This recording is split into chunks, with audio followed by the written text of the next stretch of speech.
Supreme court के stray dogs के फैसले के बाद जिस तरह से डॉग लवर्स में गुस्से की लहर दौड़ उठी है, जो कि अब यहाँ सड़कों पर उतर आई है। आप देख सकते हैं इस वक्त हम मौजूद हैं इंदौर के रीगल स्क्वायर पे, जहाँ पे जितने भी डॉग लवर्स हैं उनके द्वारा यहाँ पर प्रदर्शन किया जा रहा है। चूंकि इनको सुप्रीम कोर्ट का ये फैसला नहीं रास आया, क्योंकि जिस तरह से देखा जाए स्वच्छंद कुत्ते जो कि सड़कों पर घूमते हैं अपने हिसाब से वो सरवाइव करते हैं, उन सब को एक ही जगह बंद करके रखा जाएगा। तो यह सब डॉग लवर्स को नहीं अच्छा लगा, इसीलिए उन्होंने कुत्तों के हक की लड़ाई को यहाँ सड़कों पर उतारा है और उनके लिए प्रदर्शन किया जा रहा है। तो आप देख सकते हैं किस तरह की भीड़ सुबह से यहाँ पे लगी हुई है और अपने अपने हाथों में वो डॉग्स के हितों में एक तख्तियां लिए खड़े हैं कि कभी तो उनकी पुकार वापस से सुप्रीम कोर्ट तक जाएगी और कभी तो इस पर पुनर्विचार किया जाएगा। चलिए कुछ बात करते हैं डॉग लवर्स से और जानते हैं क्या कुछ उनकी पीड़ा है।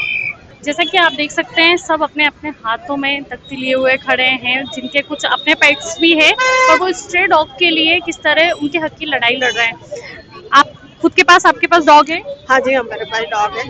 करीब हमारे पास 150 डॉग है। इसके अलावा और भी पशु पक्षी है हमारे पास। शेल्टर है हमारा और हम स्ट्रीट डॉग की भी सेवा करते हैं, हर पशु पक्षी की सेवा करते हैं। शेल्टर में तो जाते जाते हम अपने घर पर भी रखते हैं और घर पे रख के भी उनकी सेवा करते हैं। जब वो अच्छे हो जाते हैं इसके पश्चात हम जो जहाँ का डॉगी है उसको उसी एरिया में जाकर छोड़ दें। इसके अलावा हम स्टरलाइजेशन में भी हेल्प करते हैं। एक एक डॉग उठाकर हम स्टरलाइजेशन के लिए ले जाते हैं, उन्हें वहाँ 3 दिन तक रखते हैं। इसके बाद घर पर भी ला के उनका ट्रीटमेंट करते हैं, उनको अच्छा करके जहाँ जिस एरिया का डॉगी है उसको वहीं पर छोड़ते हैं। कितना सही है सुप्रीम कोर्ट का ये फैसला?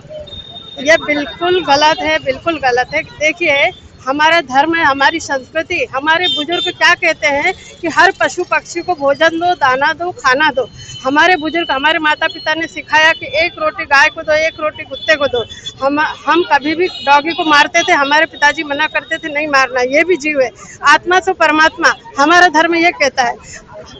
पिछले कई बरसों से, कई सालों से हम सुनते आ रहे हैं कि कण कण में भगवान है, फिर आज इस तरह का अत्याचार पशु पक्षियों पर क्यों हो रहा है?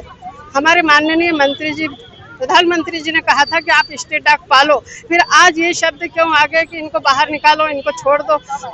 और ये जो बना रहे हैं इनके लिए जो कि हम अलग रखेंगे इनको, तो इतनी जल्दी से कहाँ से तुम तैयारी कर लोगे?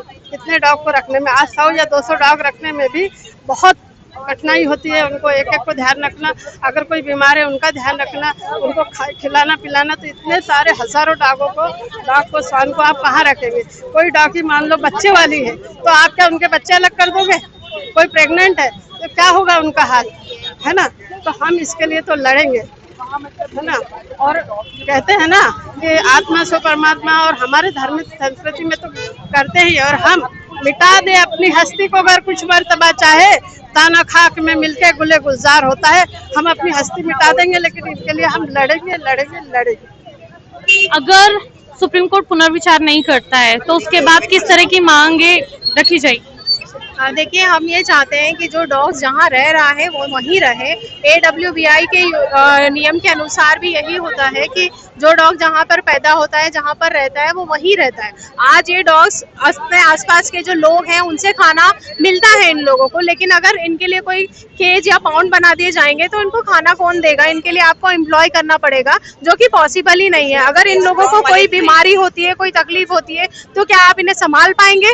और ये डॉग है, एक दूसरे के साथ में अगर लड़ाई होती है इनके बीच में, क्योंकि मेरे पास में 150 से ज्यादा डॉग्स हैं, मेरा खुद का शेल्टर है, मैं जानती हूँ कि इन डॉग्स को संभालना कितना मुश्किल होता है। जब आप लाखों डॉगों को एक साथ रख देंगे तो उनको आप किस तरह से संभाल पाएंगे? ये तो एक तरह से ऐसा होगा कि आपने इनको मरने के लिए छोड़ दिया है, जो कि बहुत गलत है। हम ये चाहते हैं कि जो डॉग जहाँ पर है, जो पशु पक्षी जहाँ पर है, वो वहीं रहे। और ये डॉग्स कोई वाइल्ड एनिमल नहीं है, डोमेस्टिकेटेड एनिमल्स है। हम लोगों ने ही इनको पाला है और रोड पर छोड़ा है।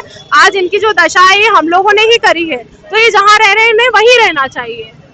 पर जिस तरह से इनका आतंक बढ़ता जा रहा है, ये इतने हिंसक होते जा रहे हैं, तो उसके लिए क्या सलाह देना चाहेंगे? मैं चाहती हूँ कि इनका कोई आतंक नहीं कहा जाएगा। क्या होता है कि जब कोई भी शहर सफाई की योजना बनाता है, जैसे हम इंदौर की बात करते हैं, यहाँ पर कचरा गाड़ी चालू हो गई। पहले डॉग्स को खाना मिलता था, आजकल इनको खाना नहीं मिलता। इंसान अगर भूखा रहेगा तो वो भी वायलेंट हो जाएगा ना। उसी तरह से अगर डॉग भूखा है, डॉग को कोई पत्थर मारा है, कोई क्रूएल्टी कर रहा है, तो उसका वो रिस्पॉन्स देता है। ये गलती हमारे से होती है, ना कि डॉग से होती है। उनको अपनी पुरानी चीजें याद रहती है, इसलिए वो कई बार अटैक कर देते हैं। तो हमें ये सोचना चाहिए कि उसका रीजन क्या है, उस रीजन के ऊपर काम करना चाहिए, तो ऐसी घटनाएं नहीं होंगी। हालांकि कभी ऐसा होता है कोई रेबीज का डॉग है तो उसे आप पकड़िए, उसके ऊपर एक्शन लीजिए, और जो कटखाने डॉग्स हैं उनका आप पता लगाएं और उसकी प्रॉब्लम को समझे और उसके ऊपर एक्शन लीजिए। कोई एक डॉग के कारण आप हजारों लाखों डॉग को ऐसे कन्फाइन नहीं कर सकते हैं। तो देखा किस तरह डॉग लवर ने अपनी भी बातें रखी और उन्होंने कुछ सलाहें भी दी कि डॉग्स के लिए और क्या क्या कर सकते हैं। मैं आरती Sharma, camera person, Chittoor market के साथ।